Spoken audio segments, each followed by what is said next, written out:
Welcome, my friends. The meta is doomed. Dr. Doom, to be precise. That's right. The master is right back at it, and we are going to be bringing you the deck set that will allow you to take advantage of these patch changes right here on day one. There's a lot to be able to break down. Let's see what we are looking at. We have a slew of base stat changes, some of them more impactful than others. Up first is Lady Deathstrike, completely invisible since her release. She was the pass for a lot of people, missing out on the hype that X23 and Silver Samurai had, going up to a 5/4. Which is a dramatic improvement for her. It means that if you are playing the Shuri Wombo combo of doubling her, you're looking at even more efficiency. If you're pairing her up with Forge, she actually hits the threshold of being able to destroy Nimrod.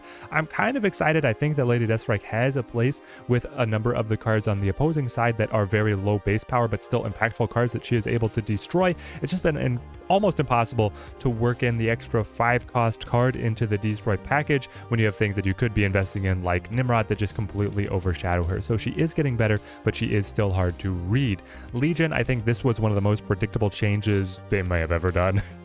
Legion from the 5/8 down to 5/7. He's still great. Absolutely amazing. Plug and play. If you want to be able to buy this card, I still highly recommend it. And let's slide over here to be able to evaluate Captain Marvel. I'm looking at, honestly, a little bit of a problem. Chinks in the Snap design armor coming in here, because it feels like the developers are starting to balance 4-cost cards around Zabu and moving Captain Marvel down into the 4-cost threshold, whereas before she was a 5/6. Moved her down to a 4/5, now dropping her to a 4/4 because the energy efficiency with Zabu and then the Silky Movement deck that has evolved the good cards value. Captain Marvel being able to swing in and oppose the location lockdown.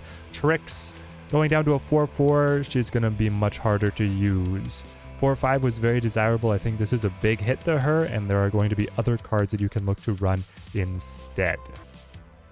Up next, we have some larger changes in the Dr. Doom and the Rockslide. Dr. Doom, the bots are back, baby. Back up to the 5-power Doom bots landing. This means that getting repeat activations of Dr. Doom is going to look much better than it did before. Dr. Doom had been the universal, you play this as a 6-cost finisher, and then he completely dropped off after the Doombots were gone. Now, it was in conjunction with some other location lockdown effects that became more prevalent, like the Professor X, which is still really popular, which is going to prevent those Doombots from being able to get added in. But I have a pretty clever idea on how I think that we can bring Dr. Doom back to be in a really impactful deck, and I think that you are going to be able to see a lot of value from him alongside Wave. With the new Absorbing Man clipping onto the Dr. Doom, you can have a really powerful spread, and then Odin coming in for a reactivation. We could be looking at a ramp deck coming back around because Sandman is able to stop a lot of the combo shenanigans. Most of the most powerful decks right now are looking to be able to play multiple cards together on the final turn rather than just curving out into one big finisher. And so ramp could actually evolve up or step up as the big counter to what those decks want to do. And then Rockslide, oh my gosh. As such a meta mainstay card, this change is boggling my mind. From a 4/5 to a 3/3. They're trying. The devs have notes as to what they're looking for in these changes. They want to try and separate the Hawk Rockslide package from total reliance on Zabu. And so they're moving the Rockslide to curve out more smoothly to play like Korg, Black Widow, Rockslide, and then you have Hawk at 4. The thing is that Hawk is so vulnerable to control that you don't really want to play him right on 4. He's probably going to get smacked by either the Enchantress, the Shang-Chi, the Rogue. Whatever kind of hate control the opponent has, they're going to throw it at that Hawk, who's going to be huge right in the mid-game play. So you want to be able to hold him for the end, and if you're holding the Hawk for the end, then you really want to run Zabu anyway, to be able to combo Hawk alongside something else so your final play is a little bit more impactful. It's going to be really interesting to see where this ultimately evolves to, because when you were marrying this package alongside Zabu, then you were quite often seeing Rockslide play as a 3/5. In about half your games, you were getting this 3/5 Rockslide that was really good to be able to smack down. He started as a 4/6, and now they have completely brought him down. It's not quite a nerf. In terms of raw stats, you expect to pay 1 energy for 2 power, so going from a 4/5 to a 3/3, it's a linear change, but because of the synergy change from connecting with Zabu that you want to run anyway and then breaking that off. I think overall it is a net negative for that package, but it doesn't mean that Hawk is down and out. Let's look at our decks. This is my vision for the new Hawk. We're still running the Zabu, and now it is a Zabu Surfer hybrid deck because the Rockslide is going to be actually slotting in right next to Cosmo as a 3/3. So we have the Broodlings, the Surfer, the Cosmo, and the Rockslide, all at the 3 cost. With the Mystique as well, Mystique able to clip onto our Hawk here. I normally don't like running Mystique when she only has 1 target to be able to grab, but then bringing in the extra 3 cost when I can buff her later with the Silver Surfer just made sense as something to try and play around with. There might be some other twists to add into the deck to think about running maybe Wong. That could be a Mystique activator alongside Forge or the Rockslide. Here we have the Absorbing Man, who is essentially taking the spot of current Rockslide, so you can curve into Korg and then play the Rockslide on, well, it'd be like Korg, Zabu, Rockslide, Absorbing Man into a Hawk Mystique final turn, and then on turn 5 you can be playing your Cosmo for protection. You could set up Forge run control at that point. If you're able to set up the Cosmo, then you could play the Hawk earlier. You can break things down and becomes more modular, but that's the high roll, and it actually is then going to be a higher ceiling for the power of Hawk than the current Hawk decks afford. It just has some tough hanging pieces of the Mystique having to combo alongside the Hawk, but we've seen, say, the Black Bolt Stature deck works very well as just a 2-card combo, so I do have faith in this being able to come through and be quite stalwart. The flex slots are certainly the Mirage, and then Cosmo could be. I'm running the Forge Brood to be able to include the Surfer package. If you cut Mirage, you could run another 3 cost to be able to synergize with the Surfer, and just looking at a great backup line of play of Forge, Brood, Surfer, Absorbing Man.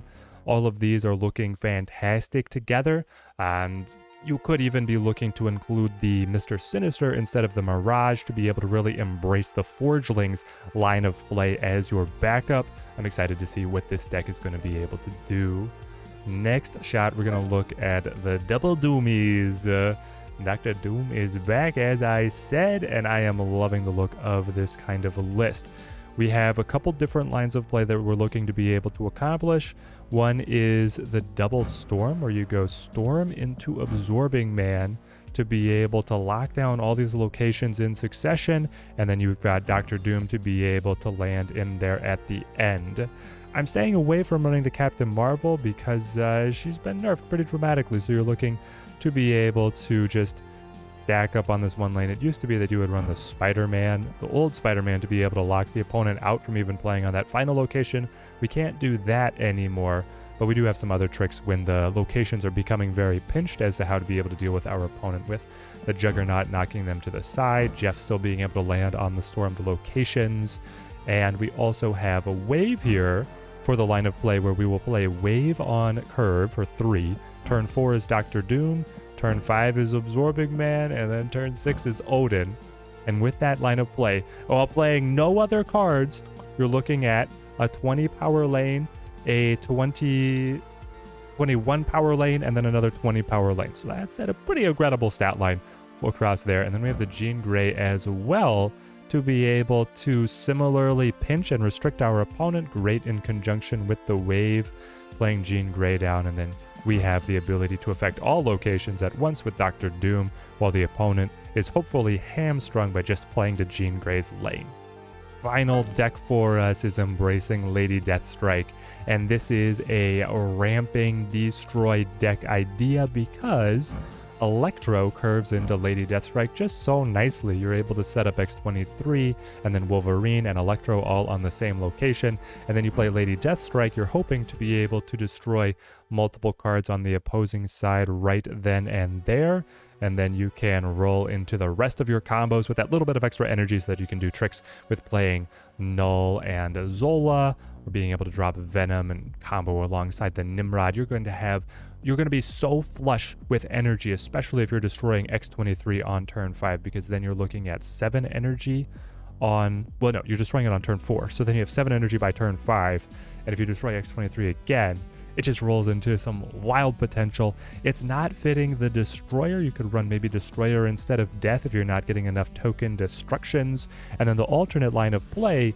is using Forge to be able to buff up Lady Deathstrike for a 7 power threshold wreck everything. That's the power level that could destroy the Nimrod. That's the power level that's going to make your opponent really wish that they had Armor or Cosmo to be able to stop you. So this deck might need some more refining, especially the Death and Destroyer potential conversion, because it's so important to be able to wipe Electro off the board on curve, or at least as soon as possible. So we'll see where this deck ends up going, and if Lady Deathstrike is able to find any staying power in the Destroy deck, which has so many different tools that they have ended up cutting her in most of the current meta lists. There's everything we're being hit with this week. You're gonna have to let me know in the comments down below what changes you are most excited for, and if you pick up any of the decks, you have to let me know how they perform as well. Tune in on Friday for our stream, YouTube and Twitch. We are going to be testing out these new decks and seeing how far we're able to push the envelope with these brand new cards. I'm quite excited, especially for Dr. Doom. He was incredibly fun to me,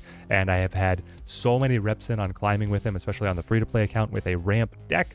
Definitely going to be trying to see if we can bring that style back alive. Until next time, thank you guys for watching. Keep on snapping.